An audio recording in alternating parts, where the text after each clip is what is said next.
Selamat sejahtera kepada semua. Saya Kasmini Sarabanan dari PAKK2. Kerja lapangan ini tentang POS, Prosedur Operasi Standard dalam penjagaan dan latihan urus diri bayi dan kanak-kanak 0 hingga 4 tahun. Sebelum kita memulakan membuat susu untuk bayi, kita perlulah mencuci tangan dengan sabun dan air dan keringkan dengan kain bersih atau kertas dapur.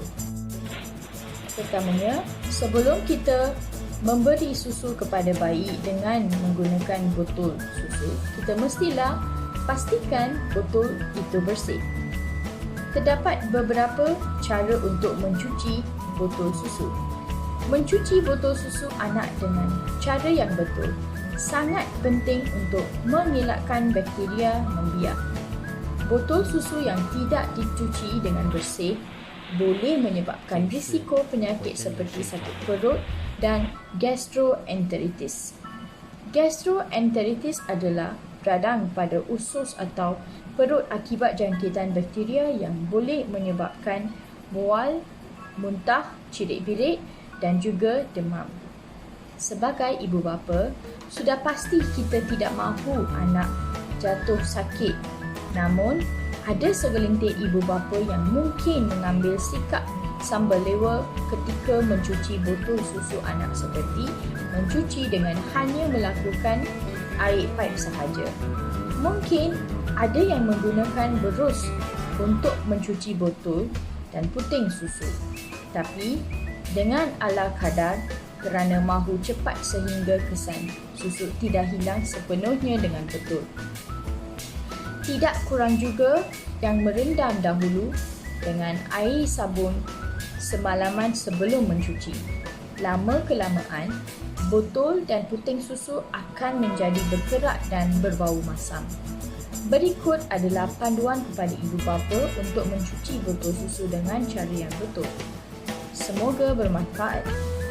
Yang pertamanya, sebaik-baiknya cuci botol secepat mungkin selepas penyusuan untuk menghilangkan bakteria membiak dan menekankan lagi proses mencuci. Semakin lama dibiarkan, semakin sukar untuk menghilangkan kerak susu dan kotoran yang terkumpul di dalam botol susu. Cuci botol menggunakan peralatan yang bersesuaian seperti penggunaan berus yang dihaskan untuk botol dan juga puting susu.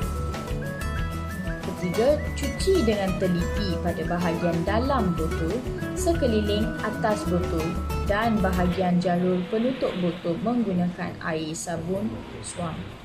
Cara ini dapat membantu untuk menghilangkan kesan susu yang melekat pada botol dan puting susu. Bilas dengan air panas atau steril botol susu setiap kali selepas mencuci untuk menghindari bakteria. Sentiasa periksa keadaan botol. Jika botol atau puting susu semakin berkerak, lembik atau rosak, gantikan dengan yang baharu.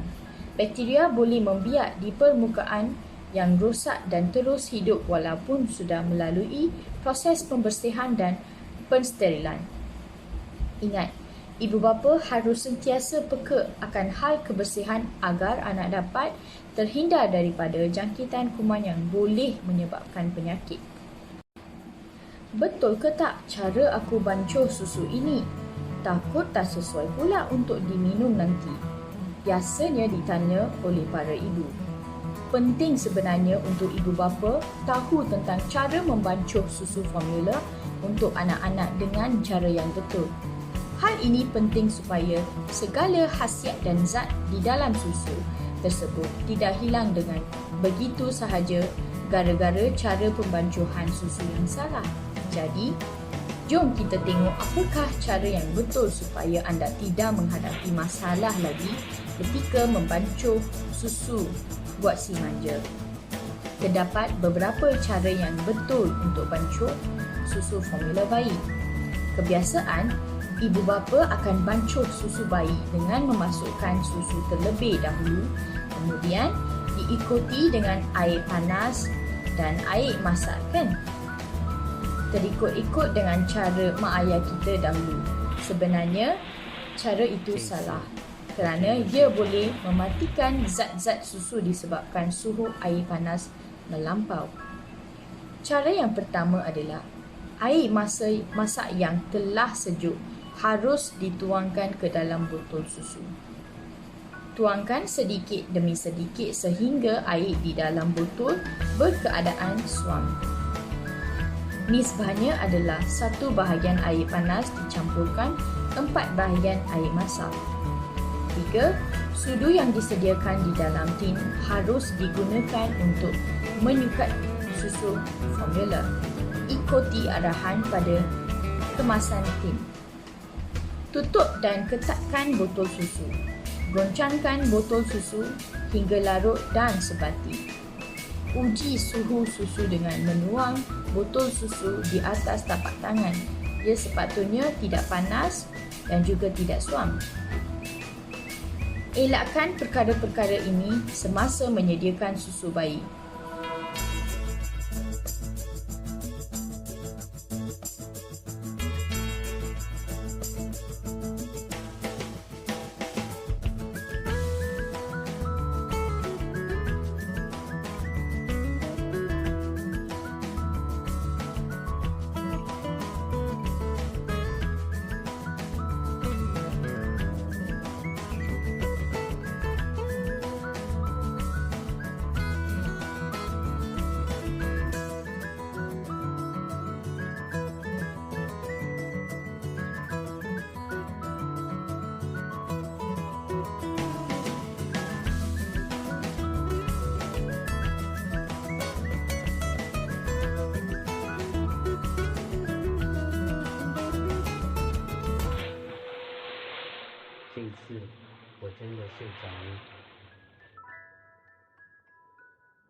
Elakkan perkara-perkara ini semasa menyediakan susu bayi. Terus masukkan susu formula yang disukat ke dalam botol. Menuang air panas terus dalam botol. Nisbah yang selebihnya tuang air sejuk. Memanaskan susu menggunakan ketuhar gelombang mikro. Info tambahan, lebihan susu yang terdedah harus dibuang jika tidak diminum selepas 2 jam. Kedua, elakkan menggunakan ketuhar gelombang mikro untuk memanaskan susu bayi kerana ia akan menyebabkan berlakunya titik panas, menyebabkan mulut bayi melecur. Ketiga, elakkan menggunakan botol susu yang mengandungi BPA yang amat berbahaya jika bertindak balas terhadap haba dan boleh menghasilkan bahan kimia yang berbahaya terhadap kanak-kanak. POS yang seterusnya adalah semasa memberi susu kepada bayi. Terdapat beberapa kedudukan terbaik untuk pemberian susu botol. Untuk memberi makan kepada bayi anda, buai dia dalam keadaan separuh tegak dan sokong kepalanya. Jangan beri bayi berbaring kerana formula boleh mengalir ke telinga, menyebabkan jangkitan. Untuk mengelakkan bayi anda daripada menelan udara semasa dia menghisap, condongkan botol supaya susu formula memenuhi leher botol dan menutupi kuping.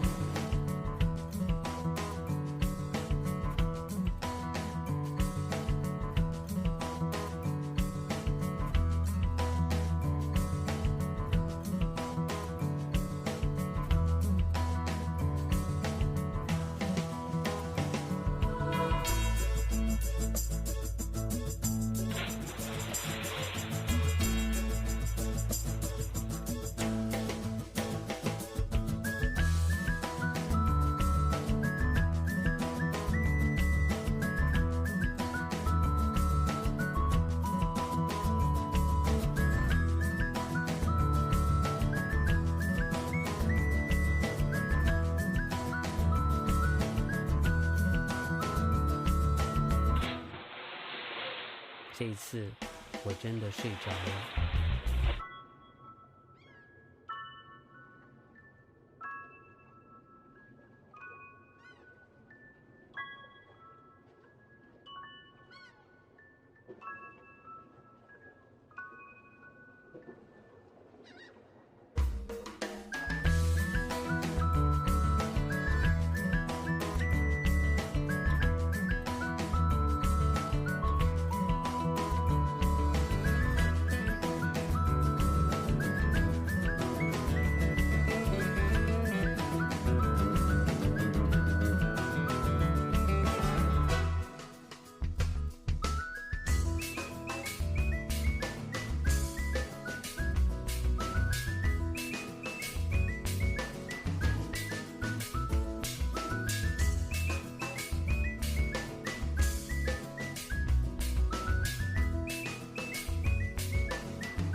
Berikut adalah beberapa kedudukan terbaik untuk memberi susu kepada bayi. Yang pertamanya adalah buai dia. Letakkan kepala bayi di cengkuk lengan dan lengan anda yang lain di sekeliling bayi atau di bawahnya. Angkat lengan dengan kepala bayi sedikit supaya dia berada dalam kedudukan separuh tegak. Anda tidak mahu menyusukan bayi apabila dia berbaring. Formula boleh mengalir ke telinga menyebabkan jangkitan. Keduanya, duduk dia. Kedudukan ini berfungsi dengan baik untuk bayi dengan gas yang menyakitkan atau reflux asid. Dudukkan bayi di pangkuan anda supaya dia berada dalam kedudukan yang lebih tegak. Biarkan kepalanya terletak di dada anda atau di celah lengan anda. Ketiga, letakkan dia di pangkuan anda. Ini berfungsi apabila anda berbaring atau duduk dengan kaki disandarkan. Letakkan bayi di atas pangkuan anda dengan kepalanya diletakkan di atas lutut anda dan kakinya di atas perut. Ini adalah posisi penyusuan yang sangat baik kerana anda dan bayi berhadapan antara satu sama lain membolehkan membuat banyak hubungan mata oleh bayi. Condongkan botol. Semasa menyusukan bayi anda, condongkan botol supaya susu memenuhi puting sepenuhnya. Ini mengurangkan jumlah udara yang mungkin diambil oleh bayi, mengurangkan peluangnya untuk mengalami gas yang menyakitkan nanti.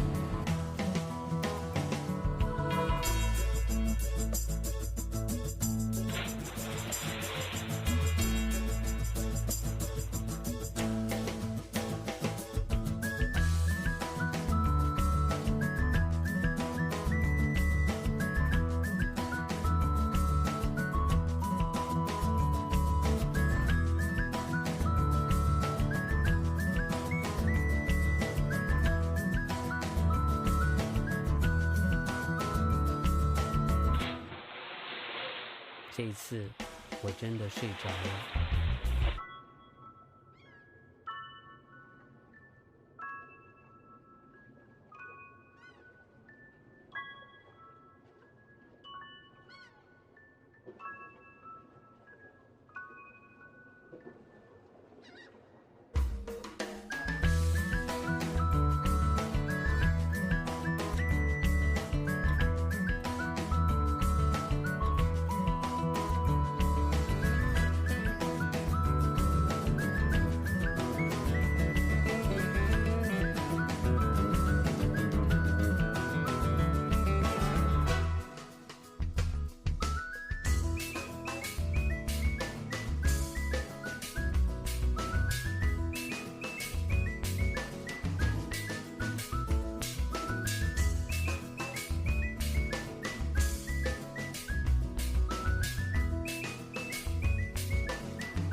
这一次我真的睡着了。